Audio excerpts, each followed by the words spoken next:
we call ourselves Homo sapiens, which is the rational human, which is governed by the brain and looking after themselves and their family and their clan. But we are killing this planet. We are fighting each other, killing each other, even though everybody on the planet wants peace on Earth. Everybody wants an environment that's healthy for generations to come. And we don't make it, we don't figure it out. Because everybody looking after themselves and saying, I'll care about me and you care about you, but then everybody optimizing themselves, we are not taking care of, we're not solving, we're not creating the society that we want. You're tuned in to Compassionate Las Vegas, the podcast, where compassion inspires action. Together, we're building a world centered in understanding, empathy, and courageous action, starting right here in the heart of Southern Nevada. We're taking the principle of do unto others as you would have them do unto you to heart. Now, let's welcome a man committed to fostering compassion in every corner of our city, a beacon of compassion in Las Vegas, your host, Will Rucker. Welcome to Compassionate Las Vegas, the podcast. I'm your host, Will Rucker, and I am excited that you've joined for today's program. I'm in the hot seat today. Today, I'm actually just having a conversation, really privileged to be joined by one of the members of the board for the Global Charter for Compassion.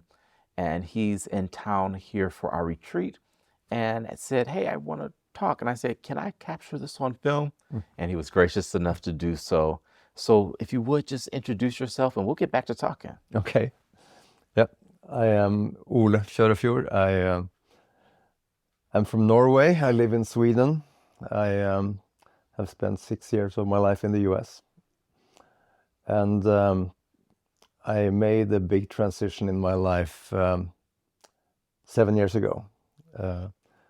I had, in the fall of 2016, I left many of my jobs. I was helping entrepreneurs to build companies for the last 20 years. And I had handed over, sold, left board positions. So I only had one company left, which took about, a couple of hours a week. So I had 4.5 days a week that I had nothing to do. And I had cancer in my throat, which I discovered in the summer of 2016. So that was treated during the fall successfully, but it was a real wake-up call that life is finite. I'm not 18 and have the whole life in front of me. It can end anytime. So I became much more serious about my life. And every day is precious and I should live my life to the fullest every day. And so when I was thinking about what to do with my spare time, I was considering to help to start more companies. But I felt I had a more important role to do to make the world a better place. So I worked in management consulting in a company called McKinsey. I was senior partner. I've seen lots of big companies and lots of the world and big institutions. So I know a lot about how the world functions. And I also have done a lot of startups where we started from nothing and created great companies. So these skills I've brought to work for a better world. I met a woman named Barbara Max Hubbard in 2017, and she brought fantastic perspectives that I was very much attracted to, and also clarified my mission. I thought that my mission was to take my business background and create responsible and respectable businesses. But Barbara's vision was to create a compassionate world on all dimensions. And that was even more exciting. And Ulla, how do you define compassion? What does that mean to you? Well, it really means that recognizing that we are all in this together. We are one with everything. So, I mean, if you think about quantum physics, we know that ultimately inside the atoms of our bodies there is quarks, there's vibrations, it's just energy. Mm-hmm. So it's atoms in this sofa, and that's energy. And the mountains outside, there's atoms and there's just energy. So everything is energy. We're just manifesting in different shapes. So before we started filming, we were talking about energy drawing me to Las Vegas, mm-hmm. and me just feeling as though this is home. Mm-hmm. And I'm curious because you also mentioned that you're starting to see the wealth gap increase mm-hmm. in Sweden. Mm-hmm. And this idea that we're in this together, I think there's a group of individuals of means that does believe that. And then there's a group of individuals with immense struggle that thinks you can't truly understand it because you don't have lack. And so I'm just curious as to how you reconcile kind of the two worlds. You know, there have been people starving and suffering and being killed on this planet always. So there is going to be suffering. And unfortunately, especially I would say in the US in the last decades, there's been more and more separation. So it's me versus you. It's America first. It is, and the income gap is increasing. But this is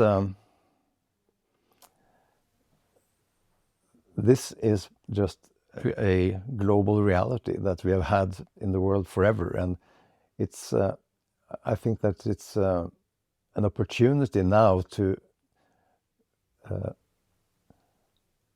recognize that we are in this together. It's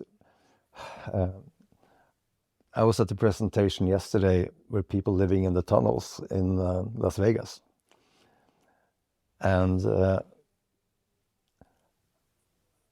I couldn't believe that the community were not supporting them because they were kind of less worth than the others. So, which was very sad. So it was, but it requires a kind of a mental shift of humanity. I am spending all of my time to support the transformation of this planet so that those who have found ways to work together in harmony are supported, and that we can learn from them, and from this good examples that are popping up all over the planet, kind of connect them and create movements that will shift the world. People of means, many of them are not very mature, and they actually are not very happy either. I learned this when I was 21. I moved to Manhattan, and I was at a big party on Park Avenue with a boy my age or in the 20s had open house, and there were more than 100 people in the apartment, and they were drinking and using drugs and dancing with loud music, and he was sitting in the corner being sad and lonely, even though he was one of the richest kids in New York. Wow. So there's no correlation between wealth and harmony. Or happiness. Which is harmony. It's kind of being in balance, just being cool, feeling good. What makes you happy? Oh, heart connections. Yeah, I am. Something that happened in 2017, when I started to work for a better world, I also became a grandfather, and nice. So I have 3 grandchildren, and the greatest joy is to be together with them in their space.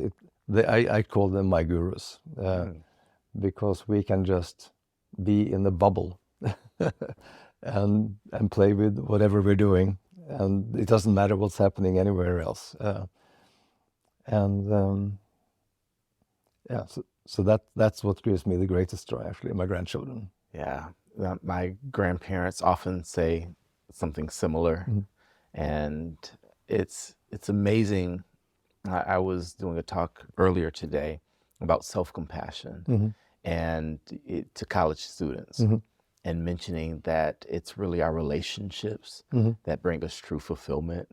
And I remember being an undergrad and going after business and trying to do all of that, thinking that it was the money that would make the difference or the status. And what I have found from my experience is my favorite thing is conversations like this and connect and being of service, being present. You know, sometimes I'm a worker. I enjoy getting things done, taking action, and I'm finding more joy in simply being present now than even an accomplishment, whether it's a worthy cause or, you know, whatever, but just being able to not have an agenda, to be open to experience. I love to learn, and I love to learn about other people because I learn more about myself as I talk with other people. So I'm looking forward to the day I can say I have a grandkid. Yeah, it is great. It's also a big responsibility because the children are molded, formed so much in their early years. We can really hurt them for life. And many of us have been hurt for life in our early years, which has caused traumas that we have needed to deal with as we get older. But to really see them for who they are and appreciate them and make them feel loved gives them such strength, I think, for the rest of their life. So I have that is my most important job, to see my grandchildren and be there for them, and then it's the rest of the world. I picked up my grandson at the kindergarten on Tuesday, and on Wednesday morning I flew here, and I'll be landing on Monday night in Stockholm, and on Tuesday I will go pick up my grandson again. Wow. From the kindergarten. I do that every Tuesday. What would you say is the biggest lesson you've learned so far from your grandchild? It is very warm love. My youngest grandson, when I pick him up at the kindergarten, as soon as he sees me coming out of the car, I say, "Granddad!" and he comes running towards me, and I lift him up, and I hold him here, and he is just almost melting into me, and our hearts are so connected. So it's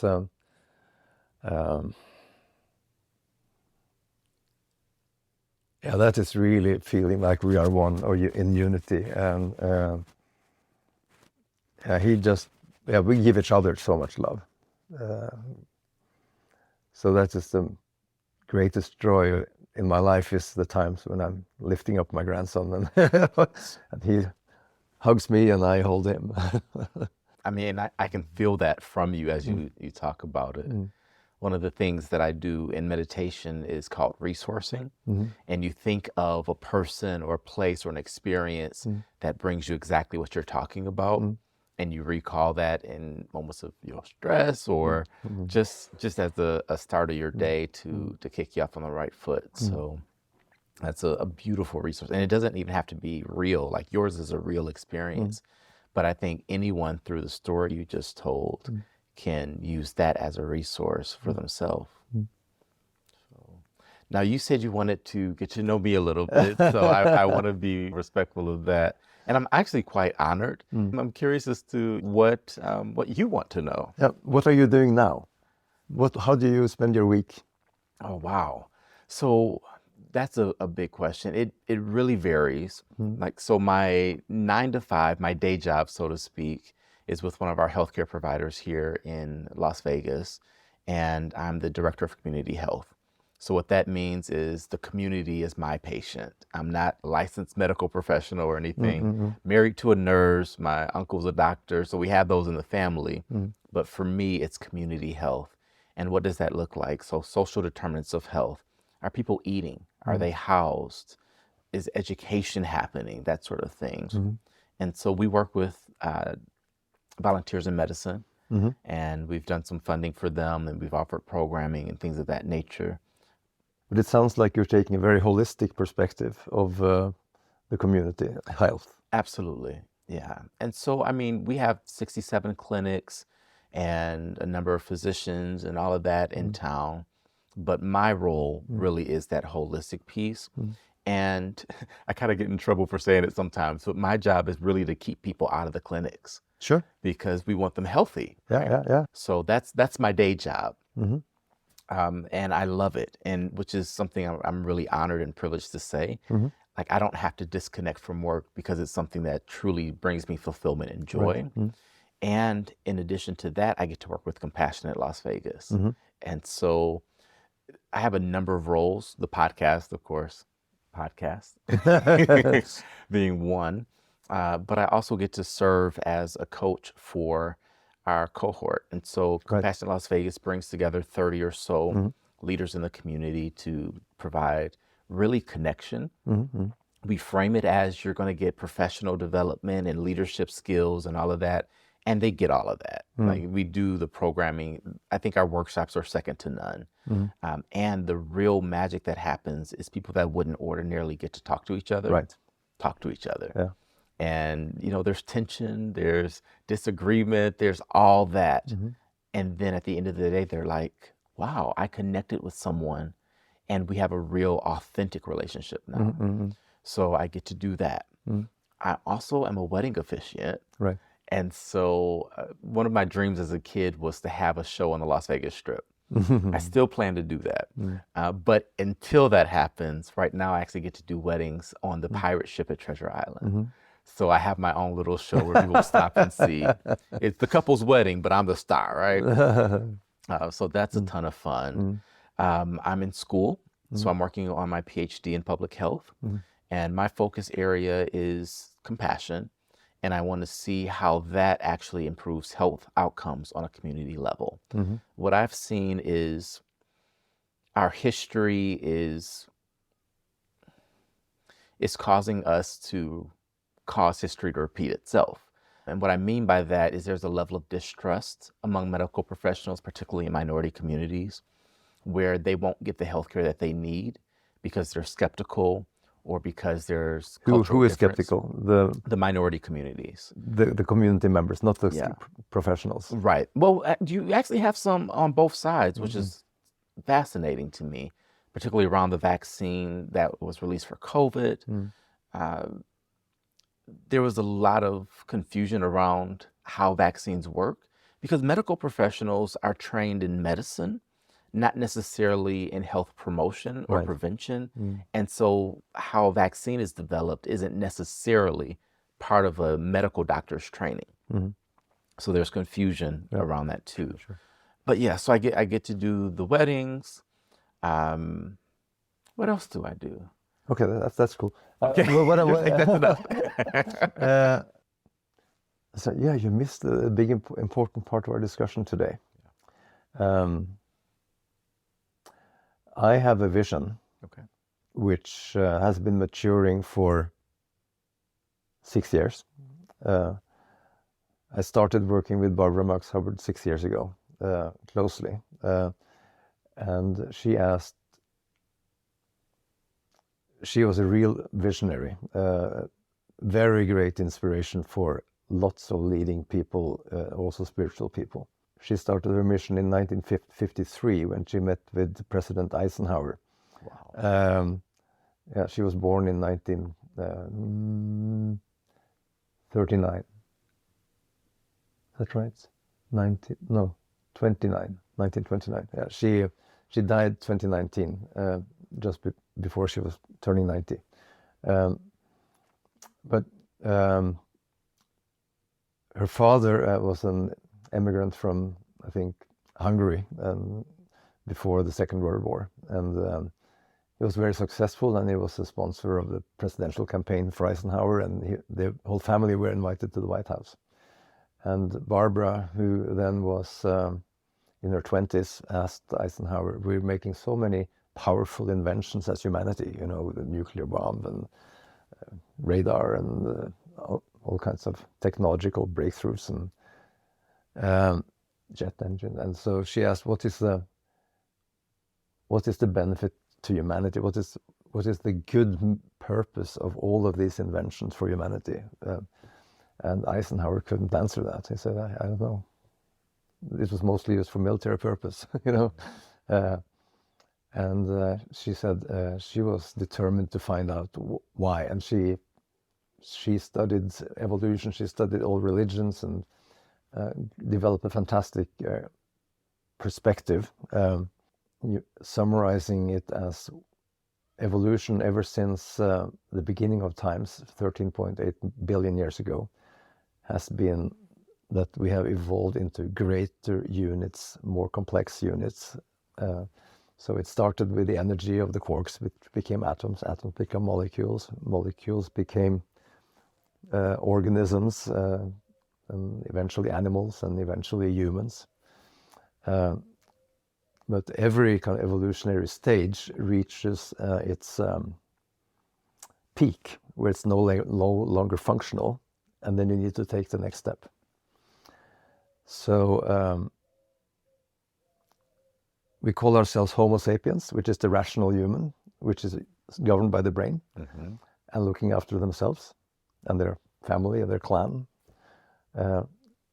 But we are killing this planet. Yeah. We are fighting each other, killing each other, even though everybody on the planet wants peace on Earth. Everybody wants an environment that's healthy for generations to come. And we don't make it, we don't figure it out. Because everybody looking after themselves and saying, I'll care about me and you care about you, but then everybody optimizing themselves, we are not taking care of, we're not solving we're not creating the society that we want. Yeah. So therefore she said, we are now evolving into the next generation. You know, we've gone from the Neanderthals and now we come up to the Homo sapiens. The next level is Homo universalis, which is the connected human, connected to the universe, connected to each other, where we recognize that we are one humanity. We need to think about and act as one.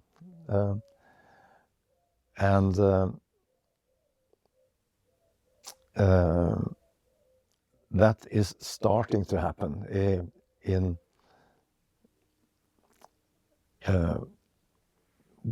people who are like GARD, what he's doing for the, the volunteer medicals and what he's doing in other philanthropy. He is creating a way to be together as humans, that we want to be together as humans. We need to, he's having circles of trust in the charter schools, where the kids don't see the differences as reasons to bully somebody else, but to understand each other and see each other just as different and still being good people. So there are more and more examples all over the planet of people being together in new ways that is not focused on me versus you, but in us together. And my mission is to make these local phenomena connected. So there is something called the Loving Classroom, which had its origin in Israel and now is in more African countries, a lot in South Africa and also in the UK, where they, just like in the charter schools, for 1 hour a week, they talk about how is our group functioning and what do we appreciate with the group. And so it's like a circle of trust. It's a circle of trust, around love. Exactly. Okay. And they since they had so much racial violence and problems in South Africa, all schools are required to make statistics of productive behavior. So people are coming late to school, people are violent, people are swearing, people are kind of disrupting classes. Or they have, I think, a list of 8 or 10 different things that they're monitoring. And they have worked at scale. In South Africa, they've had 51,000 students going through this loving classroom. And these schools have had a 90% drop in unproductive behavior. And the pass rates have increased for 14 percentage points. Wow. So there are good things happening in Vegas, there's good things happening in Cape Town or Johannesburg, and I'm sure there's good things happening in other places. Mm-hmm.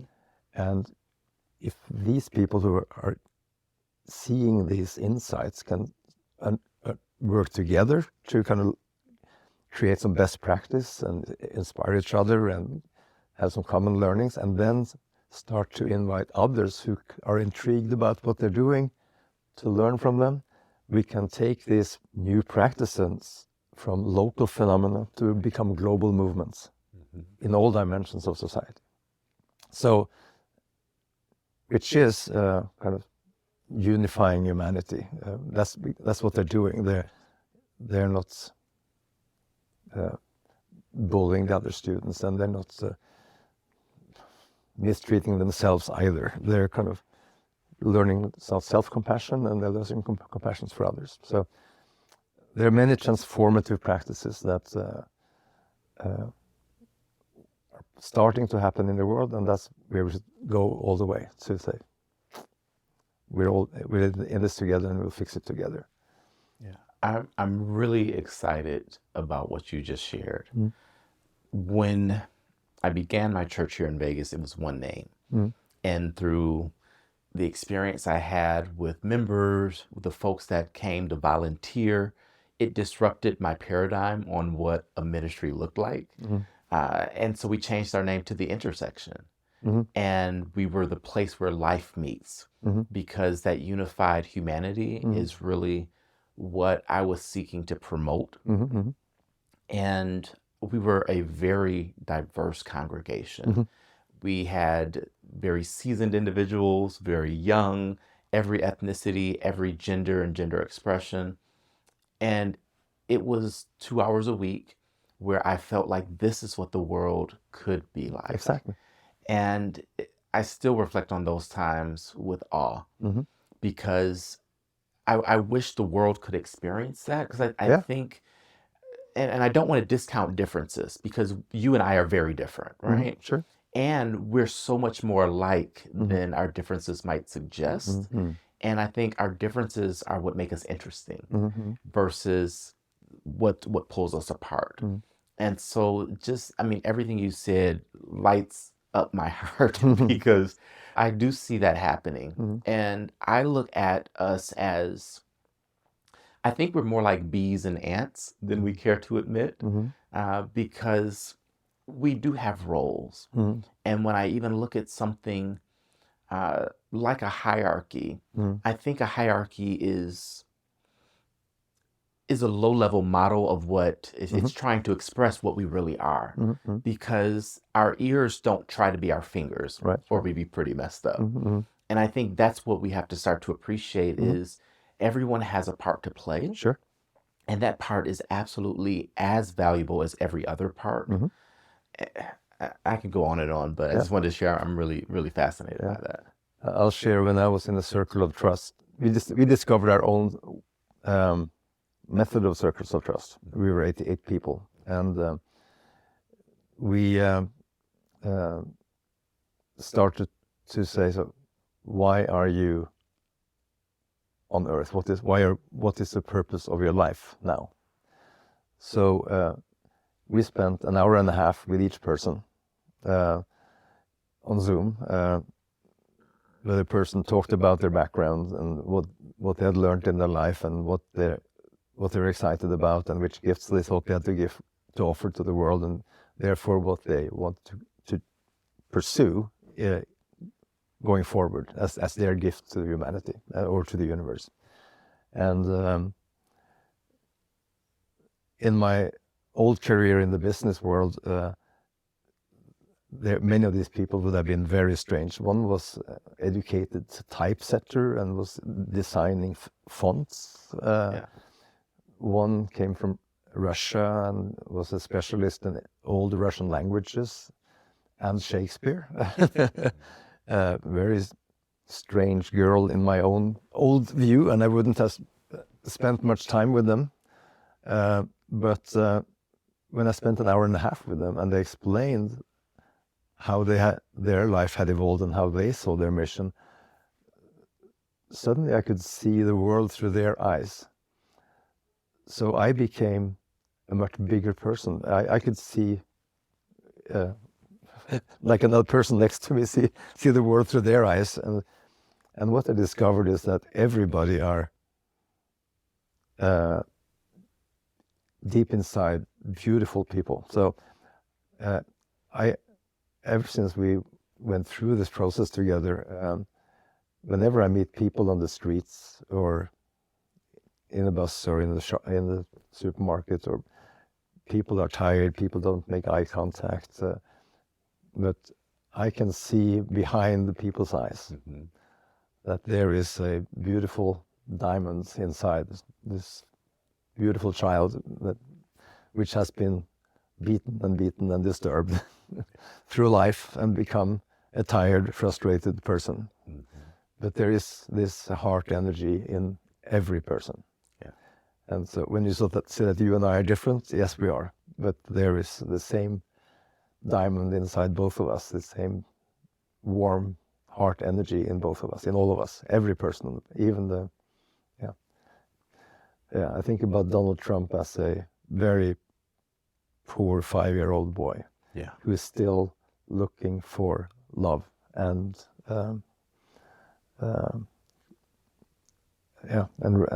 respect and being held by his mother, but I don't think he ever got that kind of comfort. So he's still striving for the attention and the love of people.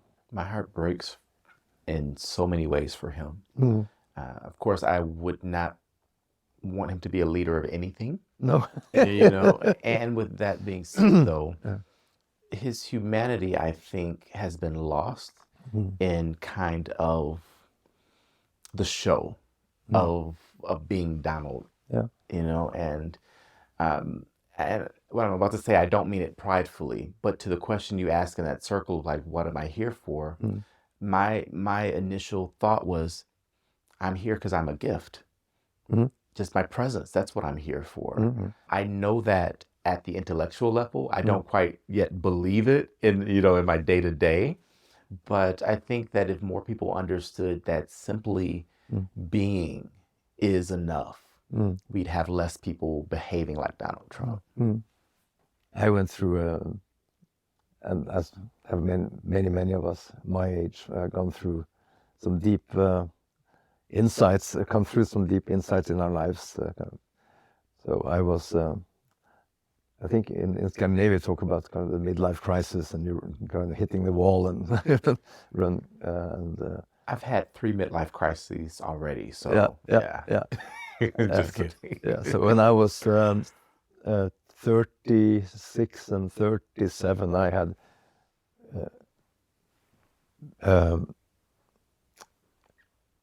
big epileptic attacks. Once when I was 36 and once when I was 37. And because I had children that were 4 and 6 years old, and 2 and 4, and so a lot of attention needed at home, and I had a job and a career which was taking all of my time. So I didn't get enough sleep, I didn't get exercise, I didn't get to relax. I drank tons of coffee and slept 4 hours per night, and eventually the body said, nope, stop. And then I recognized that I was conditioned to perform. I was conditioned to be somebody. So the career was so important that I could sacrifice almost everything to succeed with my career at McKinsey at that time. So I met a psychologist and a sociologist, and we just talked, and he asked me, so, but why are you doing this? And why aren't you just stepping out of it? But I can't do that. That's my whole reason for being, I thought. And why? Well, that's the way I was brought up. So then I recognized that this was just, I wasn't following my heart. I wasn't doing what I really wanted to do. I was trying to perform against what my father and his father again were expecting of their son or grandson.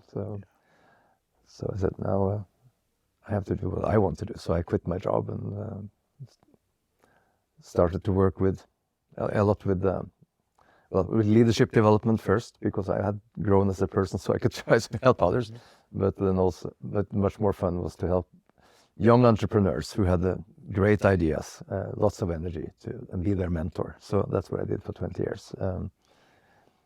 But back to Donald Trump, so I think, or everybody, it is to connect with our own dysfunctional behavior and see what's behind that, and stop doing. I think life is very much about peeling off layer of conditioning and expectations that are put on us when we are children, and come back to being children. Play, be happy. I'm looking forward to the day when we don't have to do that anymore too.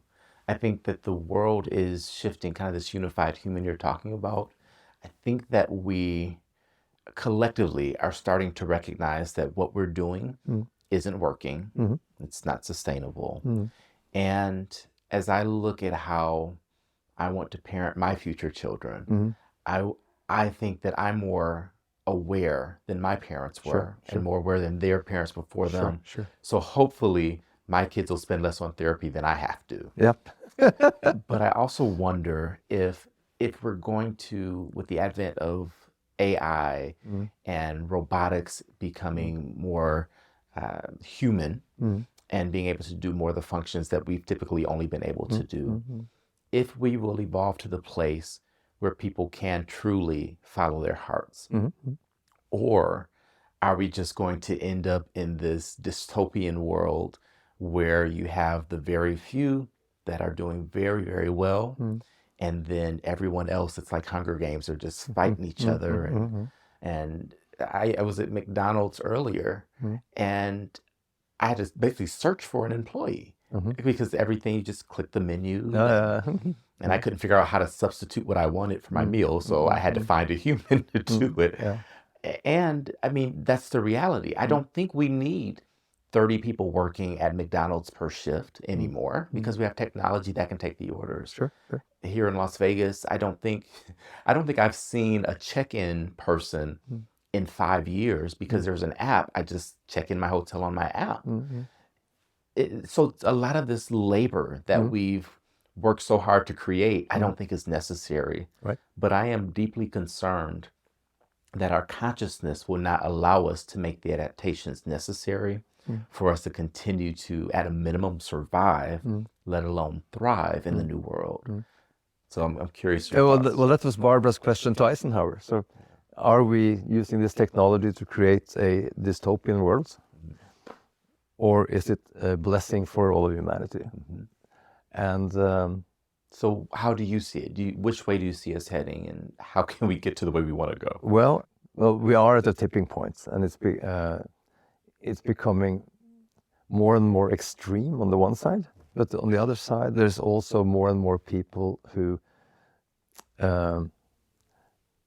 grow as people and connect with people and work for a better way of being together. So the two things are happening at the same time, and the scale can tip down on either side. I think that there is a risk that we will have World War III before people recognize that this is crazy. We don't want this anymore. But there's also a good chance that we will not have it. You're in Vegas. You're in Vegas right now. Yeah. What are the odds? What are you betting? Oh, I'll put all my money on that we don't have World War III.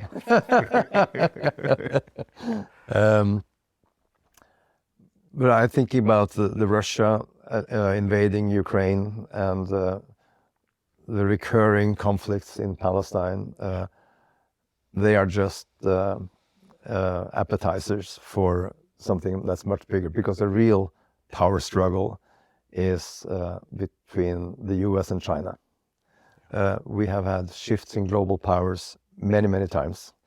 And most recently it was in the 20th century when the US took over the global role from the British, who had the Commonwealth and dominated the world.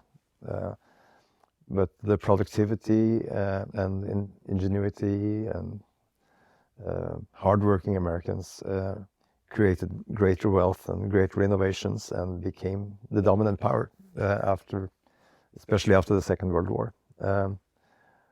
But for the last 20 years or so, Americans have been living beyond their means. They're printing money and giving the printed money to the world, and they're getting imports from China. But at the same time accumulating a lot of debt. So at some point, the world will not want to finance American budget deficits anymore, which means that interests go up and come into recession. That's kind of one part of it. But the other part is the Chinese and Japanese. They're working long hours, Koreans, and so, well, especially the Chinese, and have GDP now at parity with the US, and they keep moving forward at much greater pace than the Americans do. And what is the perspective on America from outside of America? I can give you my perspective, and I think it's quite aligned with many Europeans. That so I lived here in the 70s and 80s for 6 years, and I loved America, very friendly. But at that time, you could still have bipartisan solutions. People would be rational and talk together. But it's becoming more and more corrupt. The political system is corrupt. It's benefiting politicians and it's benefiting industry. So that's not a secret. Like, we haven't kept that in house. No. Okay. And I mean, Donald Trump is seen by people outside the U.S. as a joke, a sad joke. And but it's America gets the president it wants. And there is so much frustration in this country with Washington. So he was going to drain the swamp in 2016, which he wasn't able to do, and he's not competent for that. But out of frustration, people are voting for Trump. Yeah. But it's just an expression of frustration. It's not because he is appealing to people's hearts. He is the one that is the least evil of the alternatives, they think. We'll see how it goes. No, so America has been admired by the world up until year 2000, more or less, but it's a falling star. I've sensed that, you know, and I've not left too many times since the year 2000. I did more international travel actually when I was a child than as an adult, but I was afraid you might say what you said.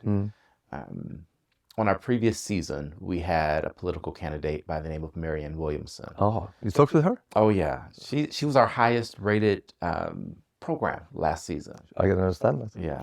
And she's phenomenal. And what two things I admired, well, among many. One, she's a love guru. Sure. But she's not soft.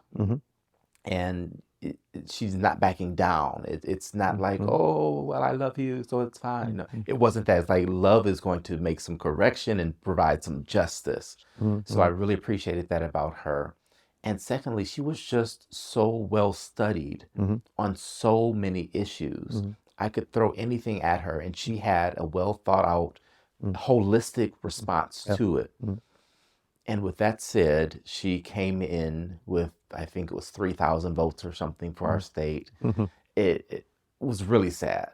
And I am baffled why we continue to choose individuals who are not at a level that can actually bring the change that we as people claim to want.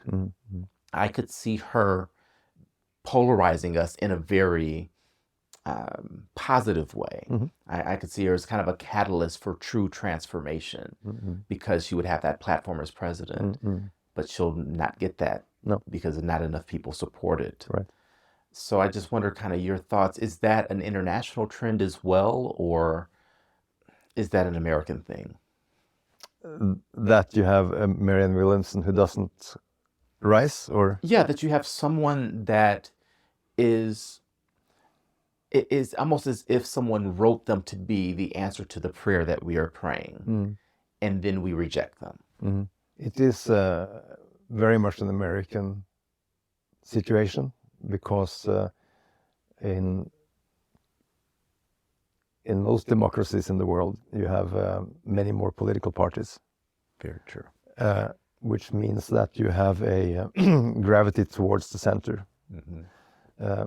Although there is polarization going on as well, but that's, I think, more driven by commercial interests and business than the politics themselves, because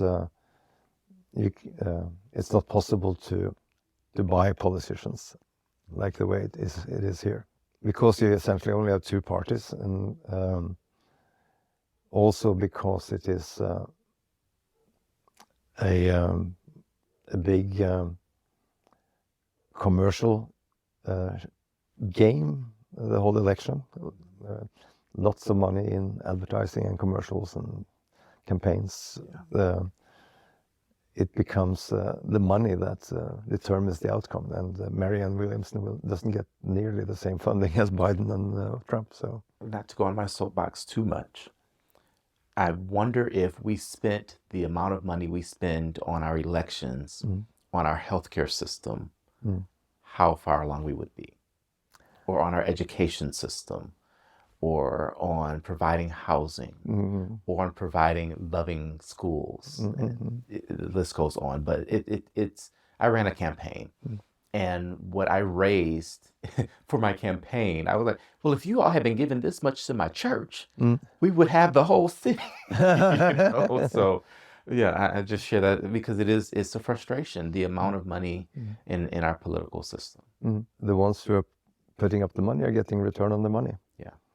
Which means that they are winning from this game, and unfortunately, the politicians are winning from this game, but they're not serving their constituents. They're not serving the people who are there to serve. They're serving themselves. You mentioned the healthcare system. So, roughly speaking, so we have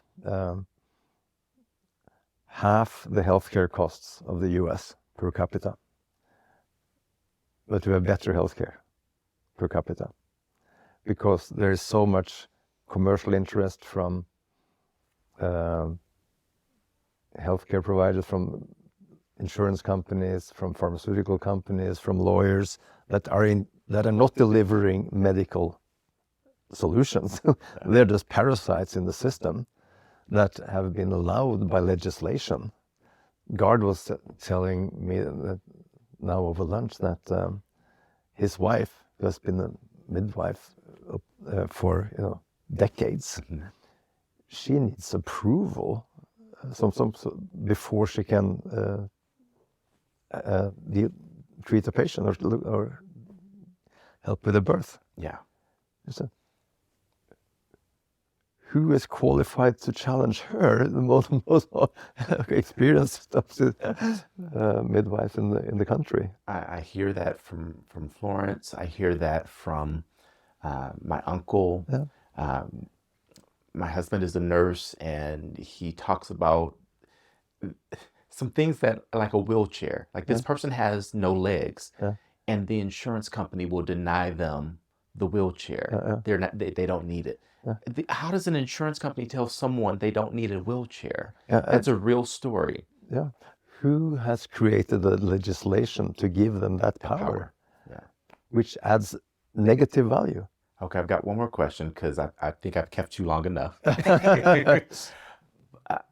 You've talked about a lot of things that are really interesting for me, and the Scandinavian countries, I think, get a lot of things right. I don't know if you know this, but I am Black, and I wonder how I would do as a Black person in your nation. You would feel much safer than you would here. I think in terms of career, it would be, so assuming that you were speaking fluent Swedish, it would be harder for you to get a job than for a white person. So there is much less racial conflicts and prejudices on that dimension. But I think in the work life, it's still for some, as it is for women. I mean, it's still some prejudices. So I think, but that's kind of just broad generalizations. I think you would have a much easier life than you have here. So everybody, as I said, everybody gets a good pension. Everybody has basic needs looked after, and you don't need to worry about medical insurance or being unemployed. It's free healthcare for everybody. Or there's a limit of up to $200 per year in medical costs. So once you've paid that yourself, then the rest is on the government. It doesn't sound bad. No. So my last question for you. If you had a magic wand and could make only one change, what change would you make in the world? Magic wands. I could really do. You could do whatever. Miracles. Miracles. I would help all people on the planet to peel off all their protective layers and trust other people and love themselves. Take away all of the dysfunctions that we have been conditioned and brought up to put on to defend ourselves and to function in society and be our true self, like children. I think we can leave it there. This has been Compassionate Las Vegas, the podcast. I'm your host, Will Rucker, and as I always remind you, you are not just a drop in the ocean. You are the entire ocean in a drop, and what you do matters. So live compassionately. I'll see you next time.